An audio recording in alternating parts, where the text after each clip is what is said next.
할렐루야. 영혼 미소 짓는 행복한 교회 오신 여러분을 주님의 이름으로 환영하고 축복합니다. 오늘도 거룩한 말씀 들을 때 여러분들의 삶 가운데 영혼이 잘된 것 같이 범사에 잘 되고 강건케 되는 주의 축복이 함께할 줄로 믿습니다.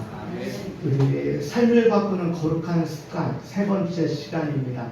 우리가 먼저 저를 한번 따라하고 말씀을 듣도록 하겠습니다. 생각이 바뀌면 행동이 바뀌고 행동이 바뀌면 습관이 바뀌고 습관이 바뀌면 인생이 바뀐다. 여러분 어차피 예수님 믿었으면 그냥 왔다 가는 인생이 아니라 제대로 믿는 신앙에서 습관이 바뀜으로 인생이 바뀌어지는 역사가 일어나길 주님의 이름으로 축복합니다. 오늘 삶을 변화시키는 거룩한 습관 세 번째 말씀이라는 주제로 우리 함께 은혜를 나누려고 합니다. 여러분 말은 굉장히 중요하죠. 하나님께서 온 우주 만물을 창조하실 때 창조의 재료가 무엇인가 하면 말씀이었어요.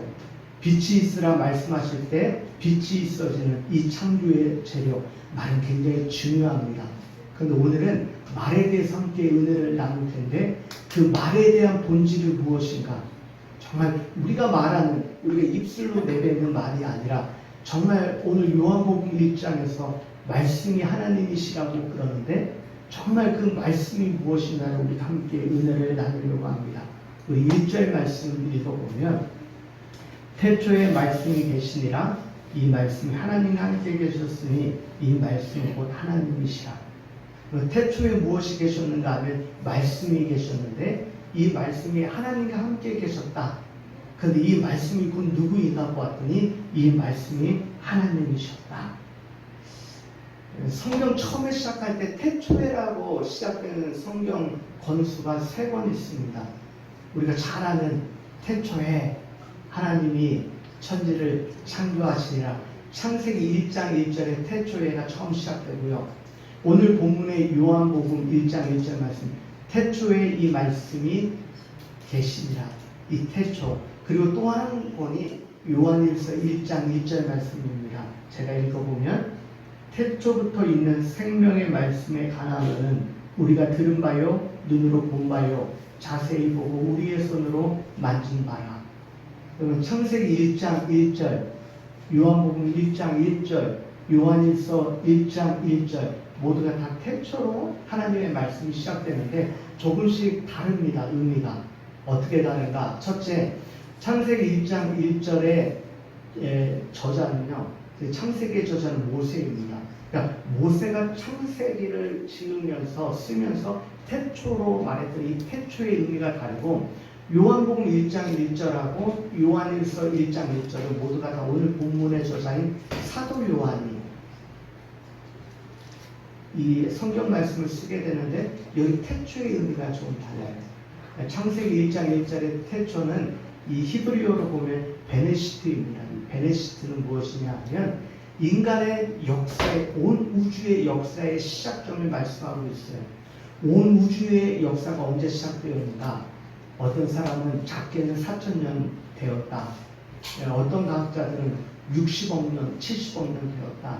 그래서 베네시트라는 이 의미 정확한 뜻은 우리가 알지 못하는 그 시간에 하나님께서 온 우주 만물을 창조하셨다. 그래서 창세기 1장 1절에 이 태초의 의미는요 온 인류의 역사의 시작점을 말하고 출발선을 말씀합니다. 그런데 요한복음 1장 1절에 이 태초는요 조금 다른 의미입니다. 무엇이냐면 태초에 말씀이 계시니라. 이 문법적으로 보면 미완료 시제가 쓰이는데 이 의미가 무엇이냐면 어느 한 시점으로부터 지금까지 쭉 계속 와 있던 한 시점을 말하고 있거든요. 여기 쉽게 말씀을 드리면 우리가 생각하기에 태초는 창세기 1장 1절의 태초가 원 시점으로 생각되어지지만 요한복음 1장 1절의 태초가 사실은 창세기 1장 1절의 태초보다도 더 앞서옵니다. 여러분 여호와라는 뜻이 스스로 있는 자라는 뜻이잖아요. 우리가 하나님이 언제 계셨는지 우리의 인간의 지식과 학식으로는 알 수 없어요. 그러나 하나님은 계셨어요. 그런데 하나님이 언제 계셨는가? 온 우주 만물이 시작되기 이전부터 하나님이 계셨던 그 하나님께서 온 우주 만물을 창조하셨다. 그러니까 요한복음 1장 1절의 태초는요, 온 인류가 시작됐던 그 태초가 아니라 그 이전부터 하나님이 계셨는데, 그 이전부터 하나님이 계셨을 때 무엇으로 함께 계셨는가 하면 말씀으로 함께 하셨다. 그리고 이 말씀이 누구인가? 이 말씀이 곧 하나님이시다. 그래서 사도 요한이 하고 싶은 이 1절의 말씀의 핵심은 무엇인가 하면, 이 말씀이 누구인가? 이 말씀이 곧 예수님이시다. 그 요한복음 1장 14절에 보면 말씀이 육신이 되어 우리 가운데 거하시네. 우리가 생각할 때 어떻게 말씀이 육신이 되어질 수 있을까? 근데 말씀이 육신이 되었는데 이 말씀이 누구시라면 예수님이시다. 요한일서 1장 1절에 보면 태초에 있는 생명의 말씀에 관하여는 우리가 들은 바요, 눈으로 본 바요, 자세히 보고 우리의 손으로 만진 바라. 여러분, 생명의 말씀을 우리가 어떻게 듣고 눈으로 보고 우리의 손으로 만질 수 있을까? 바로 말씀이 예수님을 의미하고 계세요. 그러니까 예수님을 우리는 만져보고 들어보고 무엇인가 손으로 자세히 볼 수 있게 되었다. 은혜 중에 은혜는 무엇인가 하면 하나님의 아들이신 예수님을 우리가 직접 눈으로 보고 귀로 듣고 손으로 만진 바 되었다. 여러분, 하나님의 아들을 손으로 만지는 그 영광이 얼마나 큰 영광일까 생각해보면, 하나님을 손으로 만진, 다른 종교에서는 하나님을 손으로, 신을 손으로 만진 종교가 없습니다. 그런데 보면 누가 만졌어요? 마리아가 만졌고, 그 아버지 요셉이 만졌고, 또 산파가 만졌을 것이고, 또 시므온이라는 사람이 있습니다. 경건하게 외롭지만 성전에 거하며 있던 자가 주의 사자가 나타나 말씀하시기를 너는 주의 아들을 만져보기 전까지는 죽지 않을 거죠. 성전에 거하면서 하나님의 아들이신 예수님을 만져보았던 시므온. 그래서 요한복음 1장 1절 다시 한번 올려주시면, 여러분, 태초에 말씀이 계시나 이 말씀을 예수님으로 바꾸면 이 말씀이 정확히 의미가 되어집니다. 태초에 예수님이 계시니라. 예수님이 하나님과 함께 계셨으니 이 예수님은 곧 하나님이시라. 이 말씀이 누구신가? 바로 누구예요? 예수님이세요. 그래서 18절에 보면 본래 하나님을 본 사람이 없을 때, 원래 하나님을 본 사람이 없습니다. 그러나 아버지 품속에 있는 독생하신 하나님이 나타내셨습니다. 하나님이 나타내셨습니다. 누구요? 예수님이에요.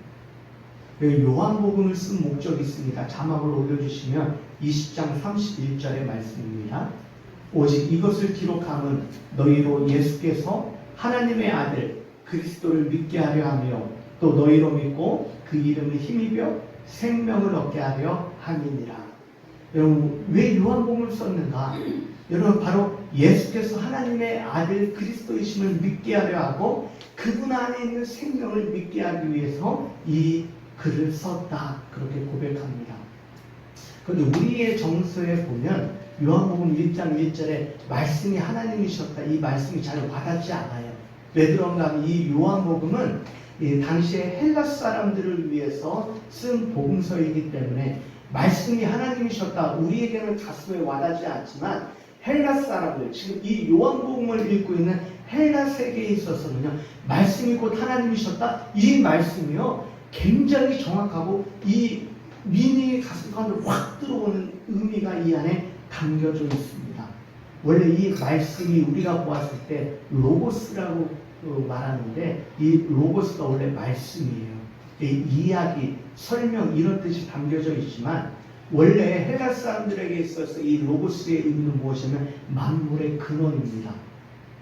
여러분, 이 로고스의 의미가 어떤 의미인가 하면 헬라 사람들은 여러분 우리가 이데아를 통해서 궁극적인 구원을 이루는데 그 이데아는 어디에 있는가? 순수한 지혜, 참 지혜가 임하였을 때 우리가 인간의 구원을 이룰 수 있다. 이럴 때 로고스가 그 안에 담겨져 있거든요.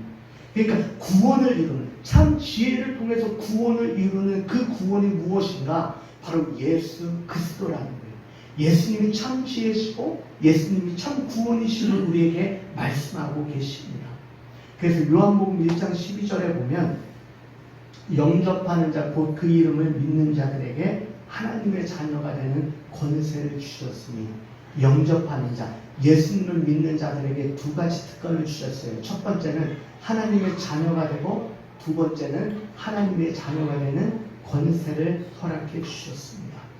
그런데 우리가 말씀을 들을 때는 뭔가 좀 알 것 같고, 우리가 말씀을 들을 때는 참 그럴 것 같고, 우리가 말씀을 들을 때는 예수님을 믿고 예배드리는 것이 우리 인생 가운데 가장 고귀하고 가장 가치가 있는 것 같은데, 우리의 삶으로 돌아오면 안 그렇습니다. 여러분, 왜 그런가?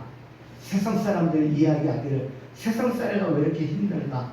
말도 많고 탈도 많고 예수님 믿는 사람이 전혀 은혜가 되지 않고, 여러분 그런 경우 많이 있습니다. 보면 예수님 믿는 사람도 있고 예수님 안 믿는 사람도 있습니다. 그런데 살아가는 삶의 내용을 보면 별반 다를 바가 없어요. 예수 믿냐 예수 믿지 않냐 그 차이가 별로 나지 않아요.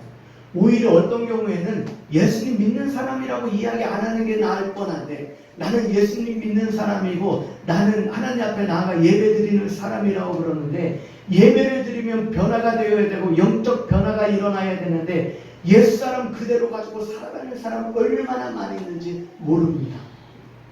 어떤 사람들은요, 심지어 예수 믿는 사람들끼리 싸워요. 예수 믿는 사람끼리 싸우는데 그 모습이요, 예수 믿지 않는 사람보다 더 못할 때가 많이 있습니다. 어떤 분이 주차 때문에 저에게 와가지고 말씀을 하시는데, 그 대상이 누구인가 하면 매일같이 커피 마시고 신앙생활하는 사람. 그런데 자기 앞에 조그마한 불이익이 생기니까 와가지고 막 헐뜯고, 그러면서 심지어는요, 뻔히 같은 언니 동생하고 같이 신앙생활하는 사람인데 자기 가게 앞에 불편하게 차를 댔다고 그 앞에서 사진을 찍어요. 구청에다가 민원 넣겠다고.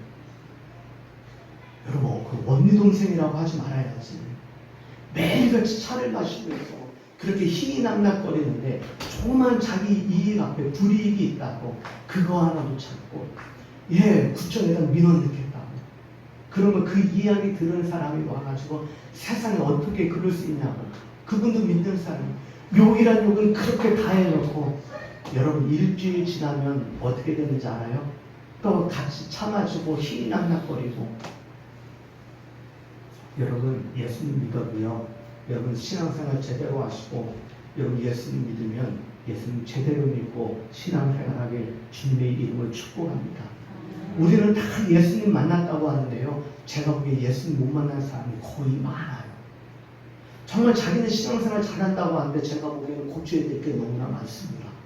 자기는요, 오랜 시간 믿었다고 하는데 처음 믿은 사람보다 못하는 사람도 너무 많이 봐요.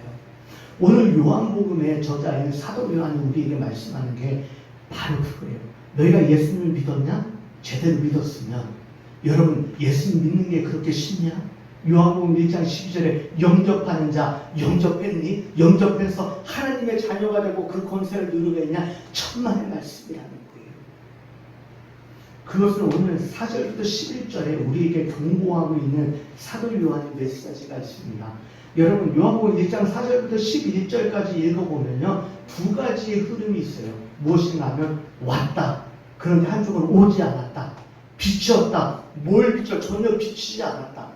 여러분 왔음에도 불구하고 몰랐다는 거예요. 무엇을 몰랐는가? 한쪽에서는 오셨고 비치셨고 계셨는데 다른 쪽에는 안 오셨고 깨닫지 못하고 영접하지 않아요. 이 두 가지 큰 흐름이 계속해서 흘러가고 있음을 봅니다. 3절 말씀이 뭡니까? 3절 말씀에 보면 이 4절 말씀에 보면 그 안에 생명이 있었으니 이 생명은 사람의 빛이라. 여러분 생명의 빛이 있었다는 거예요. 이 빛이 원어로 보면 그분 안에 생명의 빛이 있었는데 그 빛은 사람을 비추는 빛이라. 여러분 그러면서 이 빛에 대해서 두 가지로 설명합니다. 빛이 세상의 빛이 아니라는, 세상에 보여지는 빛이 아니라 정말 영생을 비추는 빛이 있는데 그 영생을 비추는 그 빛은 누구에게 있는가? 예수님 안에 있는데 예수님 안에 있는 그 빛을 봄으로 우리가 그 사람에 있는 빛을 본다는 거예요. 그런데 그 사람 안에 있는 빛을 보는데 뭐라고 말씀해요? 깨닫지 못하였다. 5절에 보면 참 생명의 빛이 비추었는데 어두움의 빛이 돼 어두움이 깨닫지 못하였다. 여러분, 예수님의 생명의 빛이 죄악된 어두움 가운데 오셔서 비추었는데 성경은 뭐라고 말씀해요? 어두움이 깨닫지 못하였다 말씀하고 계세요. 그래서 하나님께서 얼마나 답답하십니까? 그래서 하나님께서 아기 예수가 이 땅에 오셨음에도 영접하지 않은 그 일들을 보면서 그러면 사람을 통하여 그러면 이 땅에 여자가 낳은 자 중에 가장 위대하고 가장 진실되다는 세례 요한을 통해서 증언하면 세례 요한의 말을 통해서 너희가 예수님을 영접하겠지. 그렇게 생각하고 세례 요한에게 증언하게 합니다. 세례 요한이 분명히 자기에게 자기의 위치를 나는 강야에 맺히는 소리입니다. 그분이 오시게 되면 나는 그분의 신들매를 매기에도 나는 모자란 사람입니다. 가장 진실한 사람을 통하여 회개하라 천국이 가까이 왔느니라. 그리고 예수 그리스도를 영접할 것을 증언하기 시작했습니다. 여러분, 세례 요한을 일부러 등장시킨 이유는 무엇이냐면 하나님이 인간의 역사 속에 들어오셨음을 말씀하고 계세요. 하나님이 인간의 문화 속에 하나님이 인간의 시간 속에 들어왔음을 고백하고 있음에도 불구하고 여러분 어떻게 됩니까? 그 말을 사람들이 믿었어요? 안 믿었어요? 안 믿었어요. 그래서 하나님께서 이제는 세상 가운데 직접 찾아오십니다. 10절 말씀을 보면 그가 세상에 계셨으며 예수님께서 이 땅에 오셔서 회개하라 천국이 가까이 왔느니라. 그리고 천국 복음을 전파하시고 가르치시고 더러운 것과 악한 것과 병든 것을 다 고쳐주시며 천국 복음을 선포하셨는데 10절 말씀 뭡니까?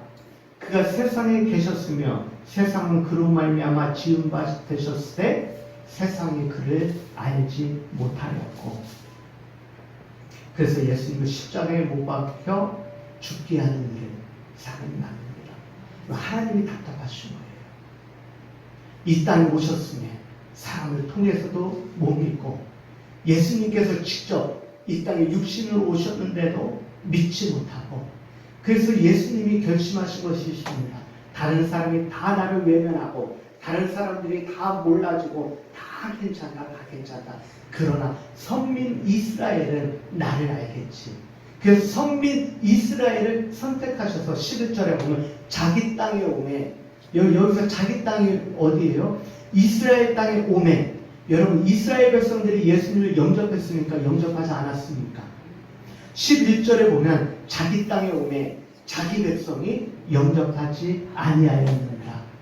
여러분 세상도 예수님을 영접하지 않고 자기 백성도 예수님을 영접하지 않고 가장 진실한 세례 요한도 예수님을 영접하지 못하고 사람들이 생각하기에 예수님 믿는 것이 그렇게 쉽다고 여러분 천만의 말씀이에요. 여러분 그렇게 나가서 예수님 믿으라고 전도하고 내가 밥 한 번 살게 우리 교회 한번 와서 예수님을 영접하고 말씀을 듣자 천만의 말씀이에요. 세상 사람들이 그 복음을 안 들어요. 여러분 영접하는 게 쉬운 게 아닙니다. 어떻게 보면 여러분 대단한 축복이에요. 여러분 하나님 말씀을 듣고 하나님을 예배하고 하나님이 예수님이 나의 구원자라 믿는 이것이요. 영접하는 자 1장 12절에 이 영접하는 자가 이 세상 가운데 많이 없습니다. 그래서 하나님께서요. 여러분 처음에 아담과 하와를 만드셨을 때는 계속적으로 만나주세요. 아무 때나 하나님을 만나기를 원하지만 하나님! 그러면 왜? 그러면서 하나님이 언제나 말씀하세요. 그러나 선악과를 따먹은 이후에 하나님의 말씀이 점점 줄어듭니다. 그래서요 이제는 모세를 통해서 율법을 통해서 말씀하세요. 그런데 이스라엘의 그 율법도 잘 듣지 않으니까 이제는 선지자들을 통해서 말씀하세요. 그게 예언서 아니겠어요? 점점 하나님의 말씀이 줄어들고 처음에는 하나님이 직접 말씀하셨는데 말씀하셨다가 이제는 율법으로, 이제는 선지자들을 통해서 하나님의 말씀이 점점 희귀해지는 시대를 맞이합니다.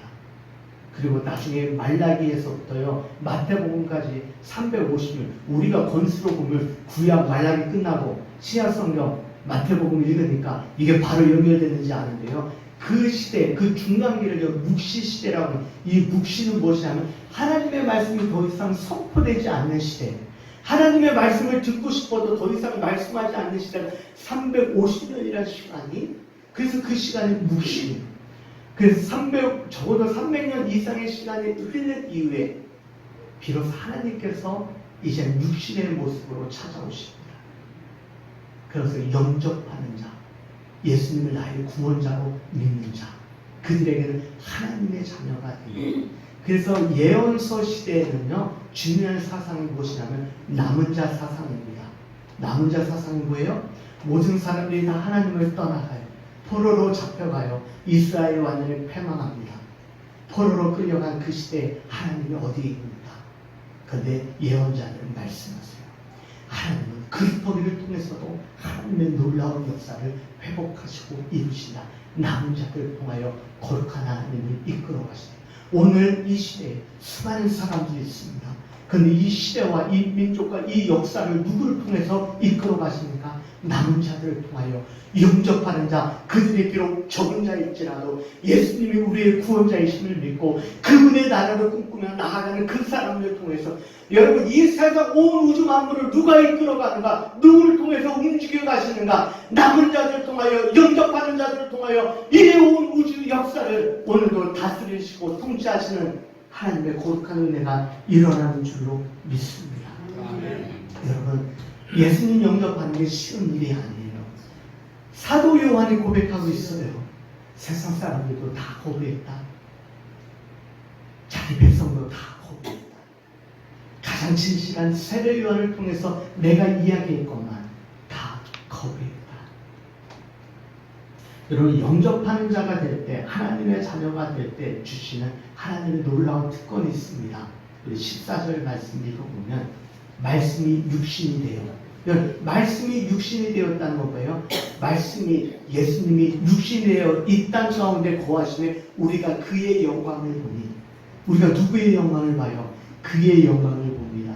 여러분, 이 영광을 본다는 일이 얼마나 대단한 일인가 하면, 여러분, 이 영광이 히브리어로 셰키나라고 이야기하는데, 출애굽기 40장에 보면 성막이 완성이 되었을 때, 그럴 때 여호와의 영광이 이스라엘 가운데 덮여집니다.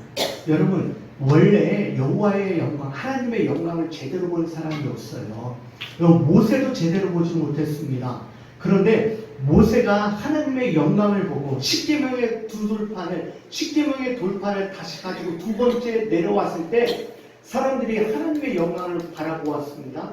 그런데 모세가 하나님의 영광을 보고 내려왔을 때 그 자리에 있었던 이스라엘 백성들이 모세를 제대로 못 봤어요. 예, 모세를 보려고 하면 어떻게 봐야 되는가 하면요, 어떻게 봐야 된다고요? 수건을 가리고 봐야 될 정도. 여러분, 하나님의 영광을 간접적으로 바라보았는데도 그 영광이 얼마나 대단했는데, 여러분, 그런데 예수님을 바라볼 때 우리가 하나님의 영광을 보게 됩니다. 이게 얼마나 큰 영광이겠습니까? 모세도 올바로 보지 못한 영광을 우리가 어떻게 하나님의 영광을 바라보는가? 모세를 바라보게 될 때 우리는 하나님의 거룩한 영광을 바라볼 수 있음을 우리에게 말씀하고 계십니다. 여러분, 우리가 예수님의 영광을 보게 될 때 우리에게 받는 하나님의 축복이 있습니다. 16절에 보면 우리가 다 그의 충만한 가운데서 받으니 은혜 위에 은혜로라. 은혜 위에 은혜로라. 은혜 위에 은혜가 있다는 사실이에요. 은혜 위에 은혜가 있다. 여러분, 이 은혜는 뭐이고 이 은혜는 뭡니까? 은혜 위에 또 은혜가 있다는 거예요. 이 말씀이 무엇인가 하면 영접하는 자에게 주신 하나님의 은혜입니다. 첫째, 예수님을 나의 구원자로 믿고 예수님이 나의 영원한 생명의 주관자이심을 내가 믿는 그 순간에 은혜가 임해요. 그런데 그 은혜 위에 또 하나의 은혜가 임합니다. 그 은혜가 무엇인가 하면 우리가 세상을 살아갈 동안에 하나님께서 영원히 잘 때까지 은혜가 바뀌어지면 안 됩니다. 예수 믿으면 축복받아야 됩니다. 영혼이 잘 돼야 돼요. 범사가 잘 돼야 돼요. 이 은혜 이후에 그 은혜를 받기를 원해요. 아니에요. 은혜의 순서가 바뀌면 안 됩니다.